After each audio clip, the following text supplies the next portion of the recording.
बहुत ज़्यादा कमेंट आने के बाद मुझे लगा इस टॉपिक पे बात करनी चाहिए। आज का जो मेरा टॉपिक है वो काल्फ पेन यानी कि पिंडलियों में दर्द। बहुत बार ऐसा सुनते हैं कि हमको पैर दबाते तो बहुत अच्छा लगता है, पैर दबाइए ताकि रिलैक्सेशन फील होगा।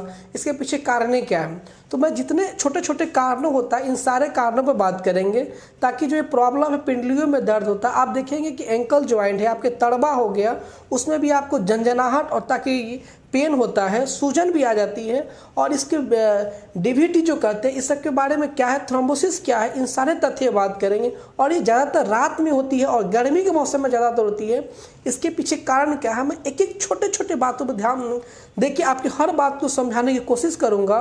तो मैं चाहूँगा इस वीडियो को पूरा देखिए ताकि एक एक बात। फर्स्ट जो होता है वो डिहाइड्रेशन यानी कि आपके शरीर में पानी की मात्रा कम जाना।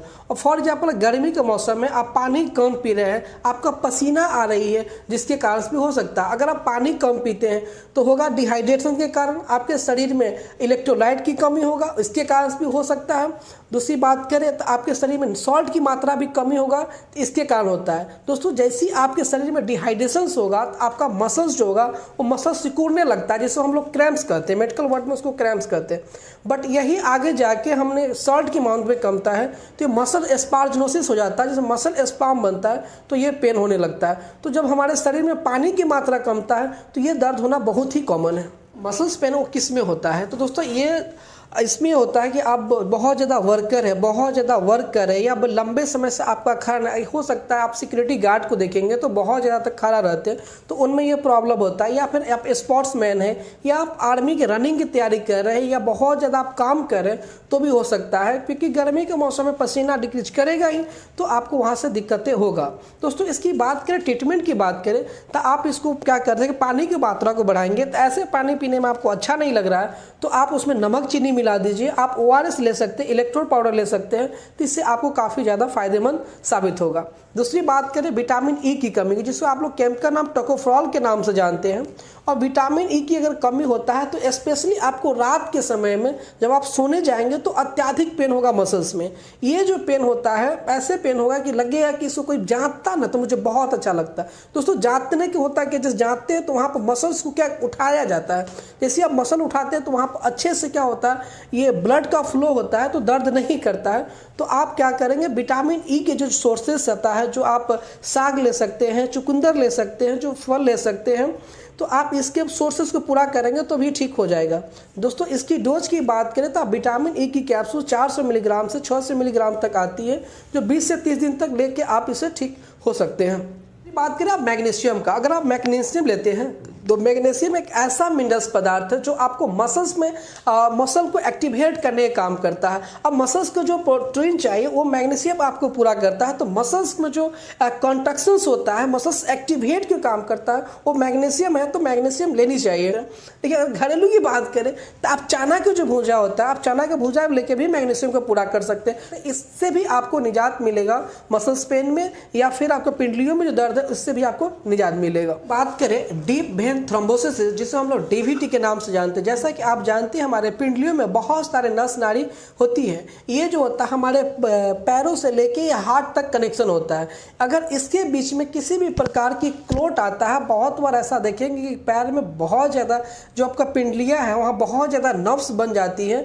ये नर्व्स में आपको क्या होगा, ब्लड का फॉर्मेशन सही से नहीं हो पाएगा, जिसके कारण से आपको दर्द होता है। तो इसको भी ध्यान देने योग्य चीज़ है। दोस्तों डीप वेन की बात करें जो स्किन के अंदर होता है और ये बोन के काफ़ी नियरेस्ट होता है। अगर इसमें किसी भी प्रकार से अगर आप शरीर में डिहाइड्रेट होता है तो ब्लड जो आपका है ब्लड गाढ़ा होगा। तो जब ब्लड गाढ़ा होगा तो स्वाभाविक सी चीज़ जो है कि आपका ब्लड का फ्लो लेग में सही से नहीं होगा। जैसा कि आप ये जानते हैं कि आपके हार्ट में अगर सही से ब्लड नहीं पहुंचेगा जिसके कारण आपका हार्ट अटैक हो जाता है, सेम उसी प्रकार अगर आपकी जो लेग है मसल्स पिंडलियों में अगर सही से ब्लड नहीं पहुंचता है, जिसके कारण आपको दर्द और सुनसुनापन और जो कहते हैं ना कि हमको बहुत ज़्यादा जलन टाइप का फील होता है, जो ऐसे से पीटते हैं मारते हैं तो हमको अच्छा फील करते हैं, जाते हैं तो अच्छा फील करते हैं, यही कारण है।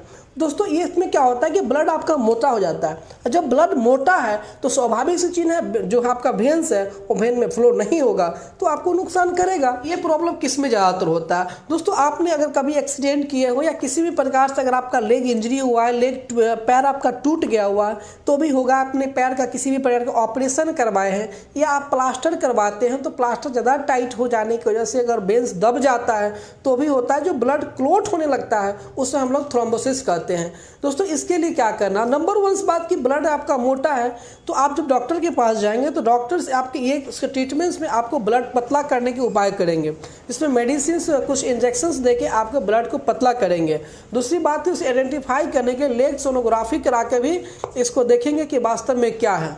अगर जिसके कारण से आपको जो आपका पिंडलिया है, पिंडलिया में दर्द होता है, आपका पैर में जो है वो लाल टाइप का हो जाता है और सूजन हो जाता है जो ब्लड का क्लॉट होने के कारण, तो इसमें सिंपल सी बात है, आप पानी की मात्रा बढ़ाएंगे और डॉक्टर के पास जाएंगे तो डॉक्टर्स आपको क्या करेंगे कि ब्लड पतला होने के लिए आपको कुछ इंजेक्शंस देंगे, कुछ दवा के फॉर्म में देंगे जिससे आपका ब्लड पतला होगा। जब ब्लड पतला होगा तो स्वाभाविक सी चीज़ है कि ब्लड का फॉर्मेशन सही होगा, ब्लड का फ्लो बिल्कुल सही रूप से होगा तो आपको पिंडलियों में दर्द नहीं होगा। जो आपको डीवीटी है उससे आप निजात पाएंगे। डीवीटी क्रिटिकल कंडीशन हो जाता है, अगर आप इसको ध्यान नहीं देंगे तो ये क्रिटिकल कंडीशन होता है। डीवीटी होने के एक कारण और है कि एसाइटिका आपके कारण से होता है कि अगर आपका एसाइटिका स्पाइनल में किसी भी प्रकार का टीका है, यानी कि जो आपका जो डाढ़ है जिसको स्पाइनल है, स्पाइनल में अगर स्पाम बन गया हुआ जिसके कारण से भी आपको दर्द होता है, जिसके कारण ही आपको जो पिंडलिया उसमें जलन होता है, तो एसाइटिका है तो एसाइटिका पर भी ध्यान देना चाहिए जिसके कारण ये दर्द होता है। दूसरी बात करें विटामिन B12 की, जिसको हम लोग केमिकल नेम की बात करें साइनोकोवालिन होता है। दोस्तों ये पाँव की जो नस जो होती है, पाँव की नस नाड़ी होती है, इसमें जो दर्द होता है उसको न्यूरोपैथी कहते हैं। और ये न्यूरोपैथी का जो दर्द होता है, जब हमारे ब्रेन से जो चिंता तंतु निकलते हैं ये क्या करते हैं, हमारे ब्रेन को सिग्नल पहुंचाती है कि देखो वहाँ पर दर्द होता है। ये जो वेन्स है वो ट्रांसमीटर से काम करते हैं। अगर इसमें किसी भी प्रकार का अगर प्रॉब्लम्स आती है तो आपके ब्लड में क्या होगा, जो आपके लेग है वो झिनझिनाहट उत्पन्न करेगा। जैसे कि आप पैर, जैसे कि बहुत देर से पैर आप बांध के बैठे हुए हैं, जैसे ही आप उतरे तो आपका पैर क्या हो, झिनझिनाने लगता है। तो इसका मतलब है कि आपके शरीर में डिहाइड्रेशन है और इसी के कारण आपको पैर झिनझिनाता है। तो आप विटामिन B12 की अगर मात्रा को पूरा करते हैं तो ये न्यूरोपैथी स्वतः ठीक हो जाएगा। दूसरी बात करें, अगली बात करें तो होता क्या है आपका डायबिटीज मेलाइटिस। डायबिटीज मेलाइटिस के कारण भी आपको ये दर्द होता है। जब आप डायबिटीज के मरीज होते हैं तो उसमें क्या होता है, उनका जो नस नाड़ी होता है वो काफ़ी कमज़ोर होता है, मसल्स वीक हो जाता है, उसमें मैग्नीशियम की कमी आ जाती है।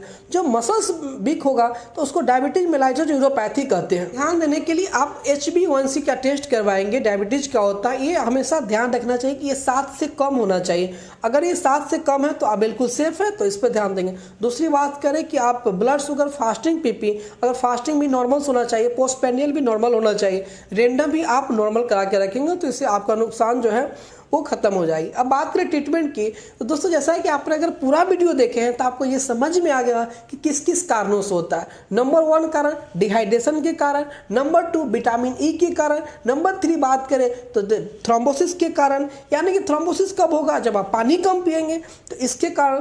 तो अब आप इसको समझ चुके होंगे तो आप विटामिन E की सोर्सेस क्या है आप उसे लेंगे, विटामिन B12 का सोर्सेस क्या है आप उसे लेंगे।